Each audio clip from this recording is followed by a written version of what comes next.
Hey, what's up, guys? How you doing? It's me, Mr. 4K Upscaler. Hopefully you are having a nice Saturday afternoon or Saturday morning, depending where you are in the country or in the world.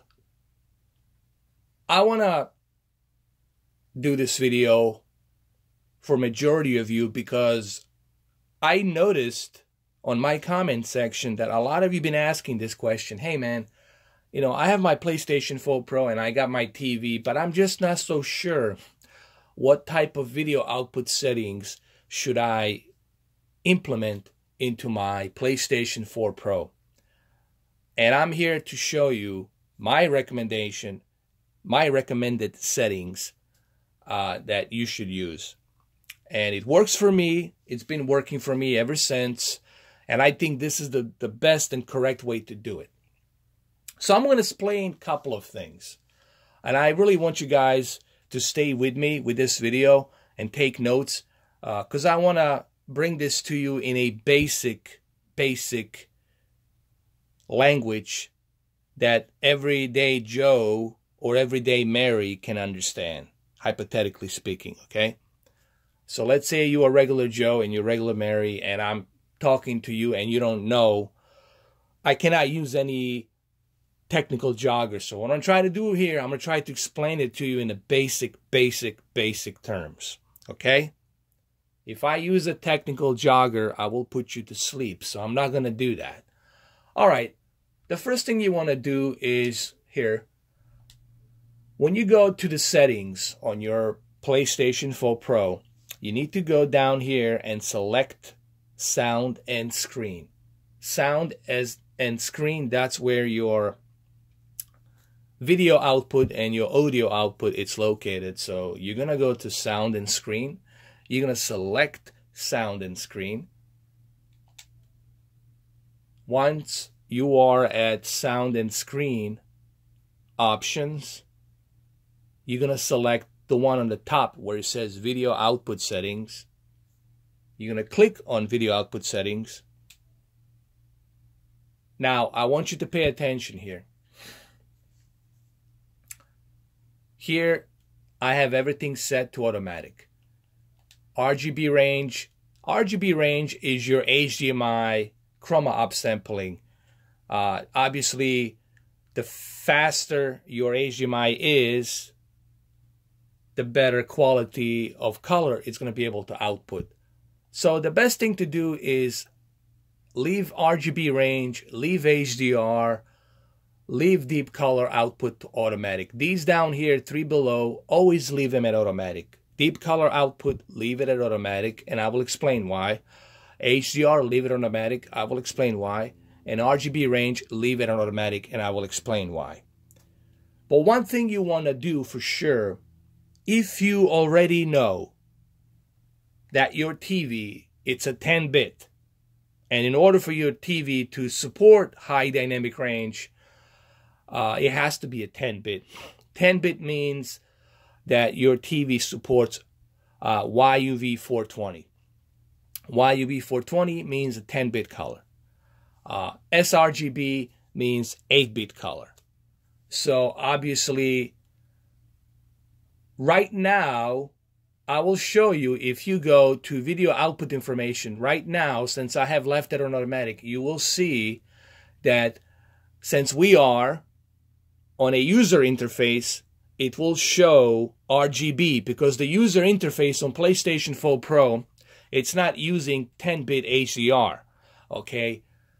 So it will not say YUV 420, which is 10-bit.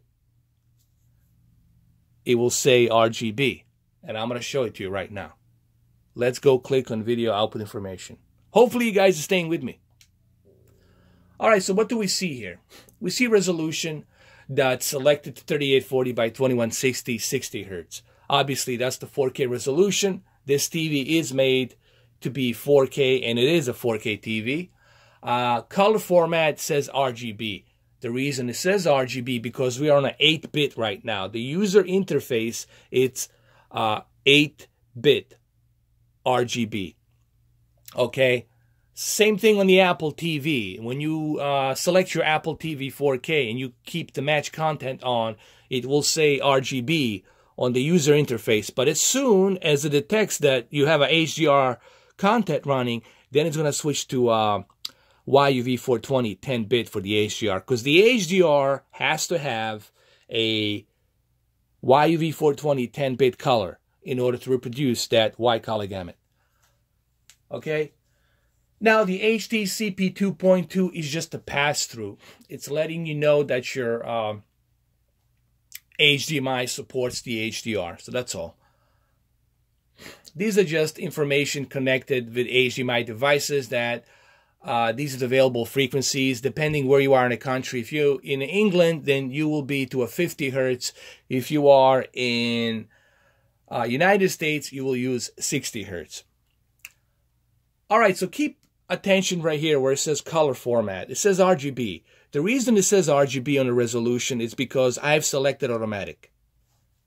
Now, what I'm going to do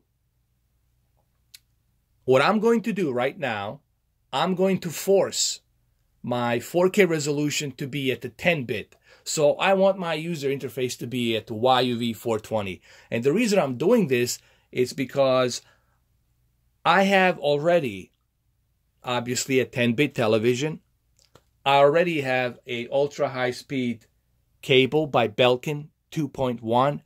So I know that I can run that forced YUV 420 10-bit on the user interface. So I'm going to force it. I'm going to exit. I'm going to go to resolution. And I'm going to switch to YUV 420. And you want to use YUV 420 here because you already have a really good TV. This is Sony. It's a Sony X900E. It does have a 10-bit. Obviously, it's a 10-bit television. So we already know that we can do that here.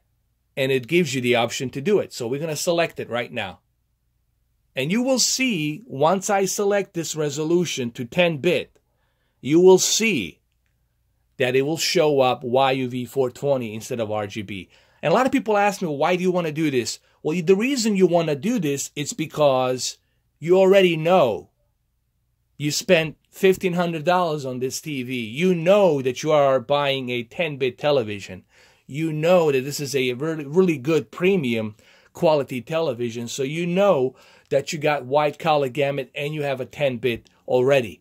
So why not use it, especially if you're using a very good ultra high-speed HDMI cable. So we're going to select YUV 420. And instead of RGB, range, chroma upsampling, it's not going to be 8-bit, it's going to be 10-bit. Here, in a moment, you will see that. Just give me a second. Okay, so now we have resolution set to 2160p YUV 420. And I highly recommend this because this way, on the user interface, you'll be getting that 10-bit compression instead of the 8-bit. All right? So now, when we go down to video output information, what do you see? You see color format now, YUV 420. So the color format, it's now 10-bit. I would never do this if I didn't know for a fact that my television can support this. But if you already know that you have a really good premium quality television, then why not do it? But I only recommend this for resolution output, okay? If you already know, like I already know, that I have a 10-bit television that can support 10-bit, white color gamut, YUV 420, then feel free to select YUV 420, especially when you have that ultra high-speed HDMI cable. That chroma, 422 will probably go up to 422. If you have that ultra high-speed Belkin cable, probably go to up to 422 or 444. So this is what I recommend on your video output settings.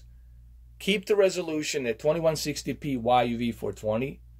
Your RGB range should be automatic.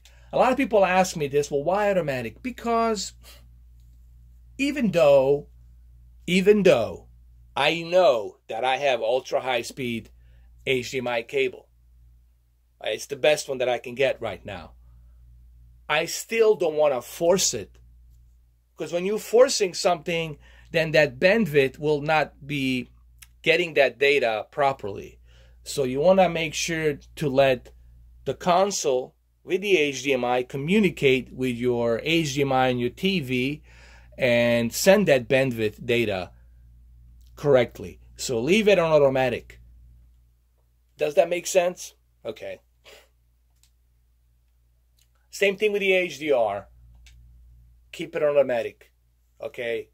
That's what you do. This is something that you have no choice. You have to keep it on automatic to let the HDMI and your device detect what type of HDR format can your TV output. Keep it on automatic. Same thing goes with the deep color output. You want to keep it on automatic. So this is what I recommend, guys. Resolution, you can keep it at YUV 420, 2160p because you already have a 10-bit television. You already have a high-speed HDMI cable. Or in this case, I have ultra high-speed HDMI cable. So you already know that you can output YUV 420, which stands for 10-bit color. So this is what I recommend, guys. This is it. And I think if you select this, you will definitely get the best possible picture quality from your PlayStation 4 Pro. And not only that, but if you select it like this, you won't have any black screen showing up. You know, you will have a much better steady performance. And the reason why some of you might have this issue where the screen goes dark and comes back, that's because your output settings are not set correctly, especially if you are running it through multiple devices like receivers and then different types of HDMI cables. Okay, so you have to remember, it depends on what type of setup do you have. A lot of you are using receivers, and I recommend Onkyo 767 or 777 due to the HDCP 2.2 pass-through. Okay, it has about 7 inputs. But I would recommend, if you're going to run your receiver setup, use the same HDMI cables, guys. Make sure that you use Belkin on all your devices, ultra high-speed HDMI cable by Belkin. And also make sure that your arc return from your receiver, it's Belkin HDMI 2.1 ultra high-speed cable. All right. I would highly recommend that your arc return that's connected to your TV, it's the same HDMI cable with all your other devices that's connected through it. That way you'll be getting that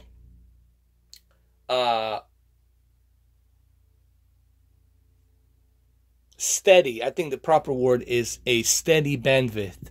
So that way you don't have any dark screen popping up, out, in and out, in and out. And the reason why some of you guys will have that dark screen show up, it's because you have different types of HDMI cables connected. So the bandwidth, it's struggling to communicate to your receiver, and then from your receiver has to return it through another HDMI cable to the arc return to your TV, and then that would have some bottleneck. So I recommend use exact HDMI cables to get the good steady bandwidth. Remember, bandwidth, they have to, look, that information needs to go. It needs to go through all these cables. Think of cables like your veins. The blood flow has to go through. All right? They needs to pump that blood. It needs to go through. Your blood cells needs to go through these veins. Same thing with these cables. Same thing. They're transferring that data. Okay? Again, I'm trying to explain this in the basic terms. Okay? If I use a technical jogger, then you guys are going to go to sleep. And that's what I'm trying to do on my channel here. I'm trying to help you guys out in a basic terms. Now, this right here, super sampling mode, honestly, this is only for those of you who are running a 1080p monitors or QHD monitors. It's a super sampling mode. What it does basically, it improves the image quality. It kind of upscales it, if you will. So it super samples the image quality on that 1080p television. So unless you're using a 1080p, then you don't need to mess with this. But I don't use this because I don't use a 1080p, because all of my televisions are a 4K televisions, so I really don't see any reason for having this, honestly. But it's cool that they have this in case you are running a 1080p television. So that's pretty much what I recommend, guys, for you to use here. Okay, perhaps I can show you a little bit of Yakuza 6 here that I'm running on Sony X900E. As you have seen, I've already showed you my video output settings. So now I'm going to show you what type of picture settings am I using for the PlayStation 4 Pro on Sony X900E. So now I'm going to show you my picture settings.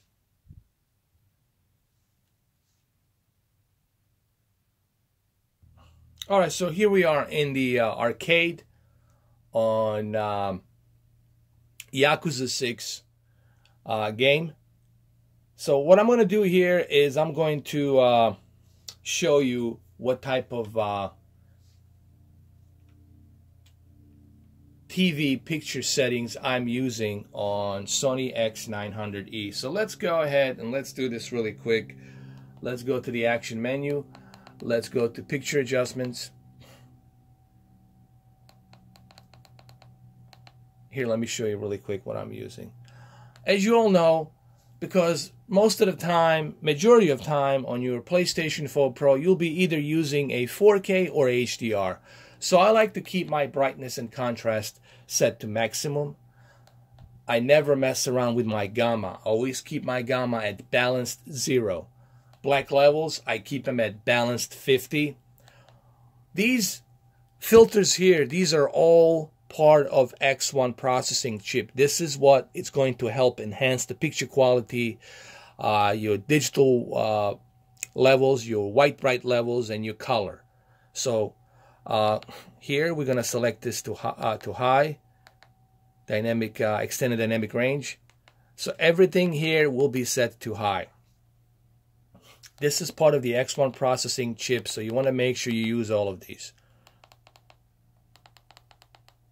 Hopefully you guys are writing this down, taking notes. I do this for you, so you don't have to. Now let's go to color. Color, keep it at 50. If you want to see the true representation of that game, color output, and that content, keep it at 50. You don't want to oversaturate. Remember, the whole idea is for you not to oversaturate. You don't need to spend thousands of dollars for some equipment that's going to measure your color when you already know that you have to keep your color at 50 at the balanced level to get the best possible color representation from that content. Color temperature, honestly, I recommend, everybody recommends, and I agree, I recommend the Expert One. Why Expert One? Because Expert One, first of all, is going to reduce that blue UV light, and I hate that blue UV light. It's bad for your eyes. It makes the picture brighter, but it's just bad for your eyes. Color temperature Expert One, it's going to give you that nice balanced tone of color. So I would keep it at Expert One. Live color, this is part, hold on a second. Live color is part of the X1 processing chip. So leave the live color on high. What it basically does, it enhances the color. It brightens out the colors. So the colors will be much brighter, especially in the HDR. All of this stuff here, sharpness, keep it at 20. I think 20, it's a nice, balanced, digital, sharp outline. It's not too sharp but it's also not too soft, so I keep it at 20. Sharpness at 20, in my opinion, is the best way to go. Reality creation, keep it on automatic. All of these filters, keep it on automatic. This is for the digital cable. Leave it on automatic. Motion, don't use the motion, guys. I turn off that motion flow. I'm not a fan of soap opera. I don't like it. Turn that sucker off. Video option. This is pretty much no-brainer. Keep everything at automatic. Your HDR mode, automatic. Your HDMI video range, chroma, keep it at automatic. Color space, keep it automatic. All right. I believe I already covered that in the beginning of my video. So there you have it. Hopefully this video, this 22 minutes, gives you some idea what you should do when you purchase your PlayStation 4 Pro and your Sony X900E. This is my recommended settings. And I think this is the best that you're going to get from this TV on a PlayStation 4 Pro. And here's a good example. This game, it's not even HDR. It's not even 4K. It's upscaled to 4K. And look what you are getting here. A really good picture quality. So there you have it, guys. That's all I have for you right now. Thank you for watching this video. Hopefully you learned something here. If you have any questions, leave it down below. Write me a comment, and I'll do my best to answer it to my knowledge.